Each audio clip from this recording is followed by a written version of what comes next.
I'll be honest here, boys. I was going to come on and say that Justin Jefferson wasn't a superstar, but then I had to recalibrate. I had to go out on my porch. I don't know if you guys have seen the memes after your fantasy football team loses. You have to just kind of like take a moment to yourself. I had to do that because I was not in a position to actually be serious about that. So I apologize to Justin Jefferson for that because he did not deserve it. But I do really appreciate you guys joining me today. Yeah, glad to be here. Glad to be here, Colton. So we need to start by talking about, I know you want to say something to that because here's the thing. I know I went too far overboard. I know both of you probably want to get on that. So like, let's talk about the fact, like, I don't even know what it is with this team anymore. Like you talk about like Justin Jefferson, no matter what, he's been that guy that when things are on, he's tough to stop. Like, I don't care who you are. He's just one of those guys that he's going to get his. He's like Kobe back in the day, RIP. Like, he's going to get his. But for you guys, like, when we talk about these offensive struggles that we just saw with the Green Bay Packers, I feel like it's, I don't know, like, something's missing. I don't know. What do you guys think?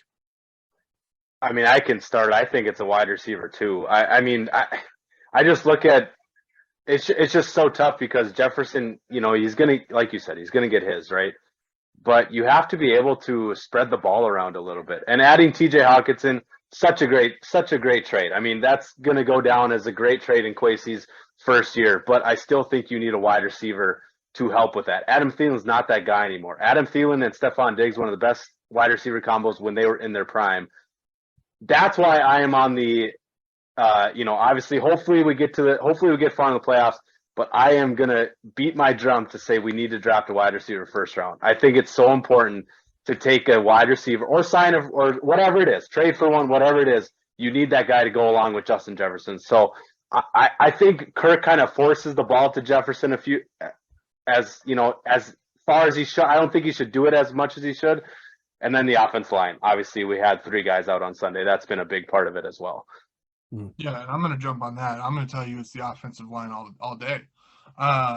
Look at the games that we've struggled in. The games that we lost it came down to Kirk couldn't get the ball out.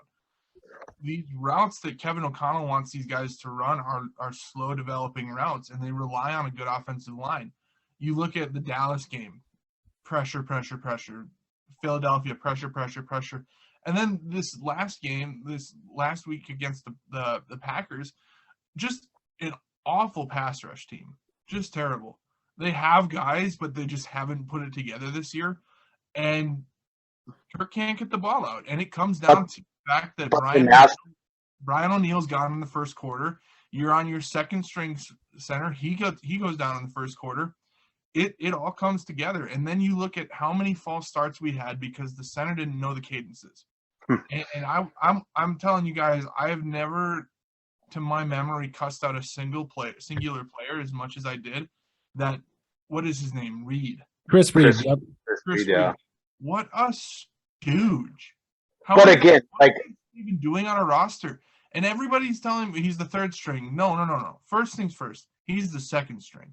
He came into that game as the backup. You know, in a game like that, if you're coming in as number 2, you might get the ball. You might be called on. And then to come in and not know how to do your job, not know the cadences, I'm sorry, but you know that you're going to go in as the backup. And Kirk is a guy that's been known to work with players. He's a guy that's known to work with people if they ask. So, if you get to the end of practice and you're saying to yourself, I don't know if I know the cadences, you got to have the confidence to step up and say, hey, Kirk, I know we might be playing on Sunday.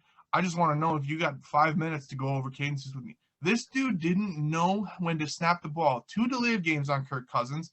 At least 2 false starts caused by him not snapping the ball. I mean, it was probably more like 5. It comes down to the offensive line. They're not healthy, and now we're trying to make a playoff stretch without Brian O'Neill. It absolutely, in the games that we've lost, it has come down to the fact that Kirk couldn't get the ball out.